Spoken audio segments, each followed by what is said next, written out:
Karachi arts council में एक बार फिर अदबी मेले की तैयारियां जोरों शोर से जारी हैं। Arts council of Pakistan Karachi के ज़ेर एहतमाम 17वीं आलमी उर्दू कॉन्फ्रेंस 5 से 8 दिसंबर तक मुनक़िद होगी। उर्दू कॉन्फ्रेंस की तैयारियां जारी हैं। इस साल 17 साला जश्न कराची मनाया जाएगा। कॉन्फ्रेंस में मुकालमे, गुफ्तगू, कव्वाली, मौसीकी, नज़म, अदब, सकाफ़त, तालीम समेत मुशायरे का भी इनेकाद किया जाएगा। मज़ीद क्या कुछ होगा, इस पर बात करने के लिए आज हमारे साथ स्टूडियोज़ में मौजूद हैं मारूफ समाजी और अदबी शख्सियत अहमद शाह साहब, जिन्हें दुनिया भर में उर्दू का सफ़ीर, कहीं तो गलत ना होगा क्योंकि सिर्फ पाकिस्तान में ही नहीं बल्कि दुनिया भर में अहमद साहब जो हैं वो उर्दू के ज़बान के लिए फ़रोग़ देने के लिए अपना बड़ा ही अहम किरदार अदा कर रहे हैं। सदर आर्ट्स काउंसिल अहमद शाह साहब, अस्सलाम वालेकुम, welcome to the show sir. Sir, ये जो नाम है जश्न कराची, बड़ा ज़बरदस्त साउंड किया है। हम 17 साल से दुनिया में, मैं इसका बानी हूँ। उर्दू कॉन्फ्रेंस कहीं नहीं होती थी, बल्कि उर्दू को कोई बहुत अच्छा नहीं समझा जाता था और अंग्रेज़ी ज़्यादा हो गया था। लेकिन मुझे अंग्रेज़ी से बिल्कुल मोहब्बत है, नफ़रत नहीं है, लेकिन जो हमारी कौमी ज़बान है उसके लिए काम कर रहा था।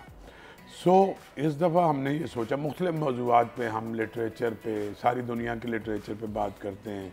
उर्दू लिटरेचर, सिंधी लिटरेचर, सराइकी, पश्तो, पंजाबी, बलोची, सब पे। इस दफ़ा हमने जश्न कराची इसलिए रखा कि 17 साल से हम कॉन्फ्रेंस जिस शहर में कर रहे हैं, we should celebrate that city.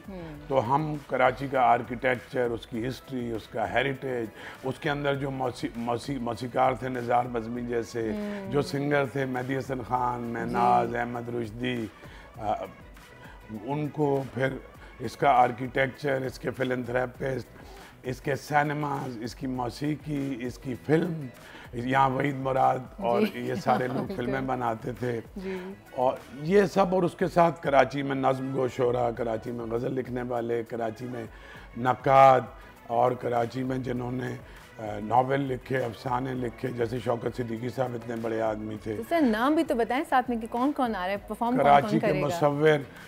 दुनिया भर से लिटरेचर के लोग, तो अमेरिका से, यूरोप से, हिंदुस्तान से और बाकी मुल्कों से, जापान से जहाँ 100 साल से उर्दू पढ़ाई जाती है, टर्की से और पूरे पाकिस्तान से आ रहे हैं। इफ्तिखार आरिफ साहब, इसमें अनवर मकसूद, बुशरा अंसारी, इसमें फ़ाद मुस्तफ़ा, इसमें मायरा खान, इसमें हमायूं सईद, इसमें अदनान सिद्दीकी, इसमें शाहिद आफरीदी, जावेद मियाँदाद, इस्लाउद्दीन, दुनिया का सबसे बड़ा स्पोर्ट्समैन जहांगीर खान।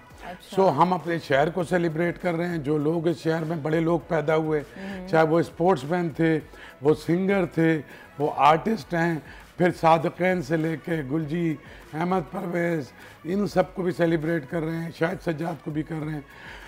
ये इस दफ़ा की कॉन्फ्रेंस बहुत बड़ी है। इसमें 2 आलमी मुशायरे हो रहे हैं, पूरे ग्लोब से लोग आ रहे हैं और 2 आलमी मुशायरे हैं, कव्वाली है, क्लासिकल रक्स है, मौसीकी है।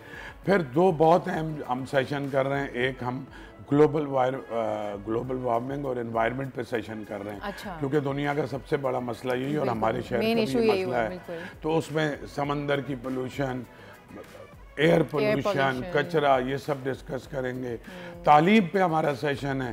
फिर औरतों का जो रोल रहा है 1977 से, मोहतरमा फातिमा जना, राना लियाकत अली खान, रुतफा, बिल्किस सैदी, इस शहर को बनाने में औरतों का जो किरदार है उसके ऊपर हमारा सेशन है।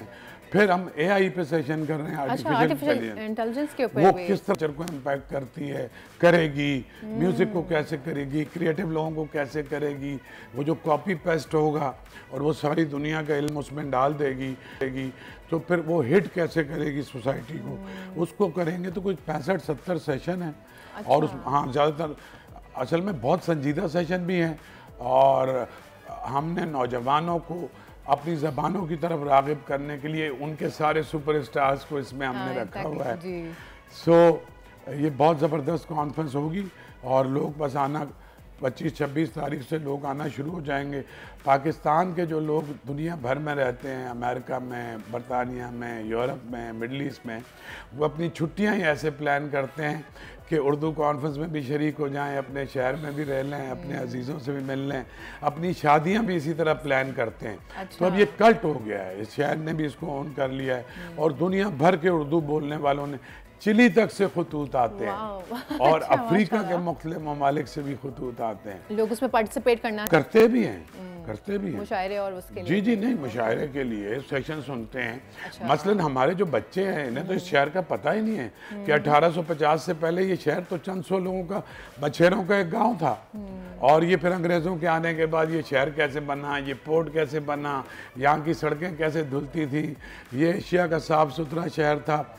तो उस शहर को बनाने वाले कौन लोग थे, और उसके लिए हम पिक्टोरियल वीडियोस, तो हम एक तरह से उसके खेल ही खेल में, इंटरटेनमेंट के बीच में अपने शहर के बारे में जानने का मौका मिलेगा। ये जहाँ तो आइडिया ही इतना नस्लों से खूबसूरत रहते है, हैं। बिल्कुल। जी हाँ। इस तरह से लोग जल्दी पिक भी करेंगे ना, जब आप उसको आर्ट की फॉर्म में दिखाते जी, हैं तो जी, जरा जी, लोग बिल्कुल, ज़्यादा इंटरेस्ट से बिल्कुल, भी देखते हैं ना बिल्कुल, उसको। बिल्कुल। तो अभी इस वक्त कुछ थिएटर में इस तरह के प्लेज होंगे? थिएटर में सेशन होगा। थिएटर में सेशंस होंगे। 1947 के बाद का थिएटर ख्वाजा मोइनुद्दीन, अली अहमद साहब और बाकी जो लोग थे, कमाल अहमद रिजवी, ज़ैमुद्दीन, फिल्म पे सेशन होगा, म्यूजिक पे सेशन होगा, थिएटर पे सेशन होगा। कवाली के लिए कौन आ रहा है? कवाली तो एक ही दुनिया के सबसे बड़े कवाल है, फरीद अयाज और अबू मोहम्मद, वो आ रहे हैं, शायद कुछ और भी हों। और दुनिया की उर्दू के सब सारे मारूफ शायर जो दुनिया में कहीं भी रहते हैं या पाकिस्तान में, वो भी सब आ रहे वो सब, हैं। ये तो और बहुत- नौजवानों के मकबूल तरीन शायर भी सब आ तो रहे मेरे हैं। ख्याल से ये शायद पहली ऐसी conference, I am not wrong, कि जिसमें दुनिया से सारे शायर एक जगह इकट्ठे होने वाले हैं। ऐसे पहले मैंने कभी नहीं, नहीं इससे सुना। पहले हमेशा से आते हैं। अच्छा। लेकिन इस दफ़ा उनकी तादाद, चूँकि वर्ल्ड कल्चर फेस्टिवल के बाद कराची जो है एक एड्रेस बन गया है दुनिया के सकाफती नक्शे पे। तो जो हमारे लोग थे पाकिस्तानी, उनकी मोहब्बत में भी इजाफा हुआ है कि इस शहर के बारे में सिर्फ बुरी बुरी खबरें मिलती थी। बिल्कुल। 44 मुल्क 38 दिन तक एक कहकशां सजी रही। उसके बाद तहरीक में इजाफा हुआ है कि चलो अपने शहर में चलते। मेरे और ख्याल से- बहुत सारे लोग ये कह रहे हैं कि अगर हमें पता होता कि ये शहर ऐसा है तो हम तो कभी यहाँ से माइग्रेट ही ना करते। Oh my God। जी हाँ। अच्छा, जब से वो आपने मेला सजाया था ना, सारे सितारे आए दुनिया भर से, उसके बाद से मुझे लगता है ज़्यादा लोगों की अट्रैक्शन टुवर्ड्स आर्ट्स आ गई है। मुझे लग रहा है लोग अब बात कर रहे हैं कि जी वो हुआ था, अब वहाँ दोबारा कुछ होगा तो ज़रूर जाएंगे। लोगों में आपने उस तरह से अवेयरनेस भी क्रिएट की है बहुत ना, ज़्यादा। अदब को लेकर, फ़न को लेकर, ये तो एक बहुत अच्छी चीज़ है। और ड्रामे मुझे- को लेके, रक्स ड्रामे को को लेके, लेके, मौसीकी को लेके, जी, थिएटर को लेके। जी हाँ। लोगों में इतनी पहले नहीं थी जितनी अब हो गई एक है। तो ग्लोबली हुई है, अब लोग हमसे खुद कनेक्ट कर रहे हैं बहुत से मुल्कों के।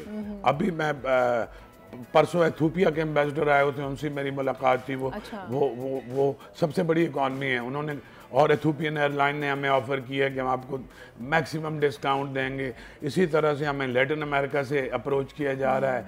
इसी तरह से बोस्निया का ग्रुप है, उसने कांटेक्ट किया, अगले साल वो आएगा। क्रोएशिया का एक पूरा ग्रुप आ रहा है, ब्राज़ील से, उसका बहुत स्नोबॉल इफेक्ट हुआ है। मतलब अब एक world ना wide। खत्म होने वाला सिलसिला जो है वो शुरू हो गया। हर महीने हम कुछ ना कुछ सुनते और देखते रहेंगे। जब अब तक ये हो बुराई रहा है। मुकम्मल तौर पे, जब तक दहशतगर्दी मुकम्मल तौर पे इस मुल्क से ख़त्म नहीं हो जाती, और उसके बाद भी मैं समझता हूँ कि कल्चर ही वो वाहिद क़ुव्वत है जिसके ज़रिए हम लोकली अपनी फेडरेशन को ही मजबूत कर सकते हैं, हम पाकिस्तान को एक मरकज़ पे जमा भी कर सकते हैं, और ग्लोबली भी हम अपना रोशन चेहरा सारी दुनिया के सामने रख सकते हैं कि जो आप हमें दिखा रहे हैं वो नहीं है। This is Pakistan, this is Karachi, this is. Sir, अगर एम साहब मैं बात करूं बहुत पिछली जनरेशन की, तो उस वक्त अदब और ये सब चीज़ें बड़ी हाई लेवल की थी ना। लोग बड़ा प्राइड लेते थे इस चीज़ में कि जी हाँ अदब पढ़ रहे हैं, उर्दू पढ़ रहे हैं। ये फिर दरमियान में थोड़ा सा नीचे चला गया, फिर ज़रा अंग्रेज़ी पढ़ने वाले आ गए कि जी कोई हम, बात नहीं, लेकिन I love अब दोबारा अंग्रेज़ी। नहीं, अंग्रेज़ी भी अच्छी है, लेकिन मैं समझती हूँ जो उर्दू ये की चीज़ इसका है। सहरा मेरे सर जाता है, कहना नहीं चाहिए अपने मुंह से। इस उर्दू कॉन्फ्रेंस के जरिए पैराडाइम शिफ्ट हुआ है और लोगों ने शिफ्ट करना शुरू किया है। उर्दू, मीर, गालिब, अब जॉन एलिया को आप देखें कितने लोग पढ़ते हैं, और फैज साहब कितने और ज़्यादा मकबूल। अब नौजवानों के अंदर दोबारा से पोइट्री का रुझान बहुत बड़ा है। मैं यही बात जी हाँ, कहने जा रही जी थी हाँ। कि आपके थ्रू जो है ठीक ना कह रहे हैं, वो आप ठीक उर्दू कह रहे हैं। वापस से रिवाइव की है। लोग जो है ना अब उर्दू की तरफ रागिब हुए, नौजवान यूथ स्पेशली। बहुत ज़्यादा। असल में प्रॉब्लम क्या थी, ये उर्दू ज़बान तो हमेशा से ही ऐसी थी। पैकेजिंग ठीक किसी ने करके अपने नौजवानों को नहीं दी, उनको ये नहीं किसी ने इस तरह से पैकेज नहीं किया कि उस ज़बान में उनकी दिलचस्पी पैदा हो जाए। एग्जैक्टली ऐसा ही है। तो अब ये जो पैकेजिंग जो अब हुई आप है, पैकेज करके दे रहे तो हो उनको अंदाज़ा हुआ कि इतना अजीम शान हमारी ज़बानें हैं और हमारा लिटरेचर है और हमारा कल्चर है। बे इंतहा किताबें बिक्री शुरू हुई हैं, बे इंतहा लोग अपने वापस से लोग किताबों की तरफ आए, वरना किताबें तो नापैद ही हो गई थी ना, उर्दू नापैद हो गई थी। लोग ठीक है अंग्रेजी अच्छी ज़बान है और भी ज़बानें अच्छी हैं, लोग पढ़ें, लेकिन उर्दू हमारी मादरी ज़बान है। मैं ये कह रहा हूँ कि मैं तो रूसी ज़बान से ही मोहब्बत करता हूँ, फ्रांसीसी, लेकिन जो मेरी ज़बान है मैं तो उसको करूँगा ना, उसका प्रमोशन उसको प्रमोट करूँगा, और मैं दुनिया की सारी ज़बानों से मोहब्बत करूँगा। यही तो एक इंक्लूसिव बात है हमारी कि भाई हम भी एग्जिस्ट करते हैं। आप बहुत अच्छे हैं, आपका लिटरेचर बहुत अच्छा है, पर हम भी कुछ ऐसे कम नहीं है आपसे। अहमद शाह साहब बहुत बहुत शुक्रिया तशरीफ लाने के लिए, और अल्लाह करे कि सदा इस तरह से कराची जो रोशनियों का शहर है ये ऐसी जगमगाता रहे आपके थ्रू। आप ही हैं अभी जो इस वक्त इसको चार चांद लगा रहे हैं, ये कॉन्फ्रेंसेज और सारी चीज़ें करके। बहुत बहुत शुक्रिया तशरीफ लाने के लिए। सो व्यूअर्स, आपने देखा कि वापस से सजने वाला है मेला कॉन्फ्रेंसेस के थ्रू। इसमें बहुत सारी चीज़ें होने वाली हैं, फ़न, आर्ट्स, क्लासिकल डांसेस, बहुत सारे हमारे अदबी शख्सियात और राइटर्स, अनवर मकसूद साहब, स्पोर्ट्समैन, बहुत सारे लोग जो हैं वो शिरकत करेंगे। अदरवाइज़ भी बहुत सारी चीज़ें होने वाली हैं। सब्सक्राइब करें और बेल दबाएं ताकि कोई खबर रह न जाए।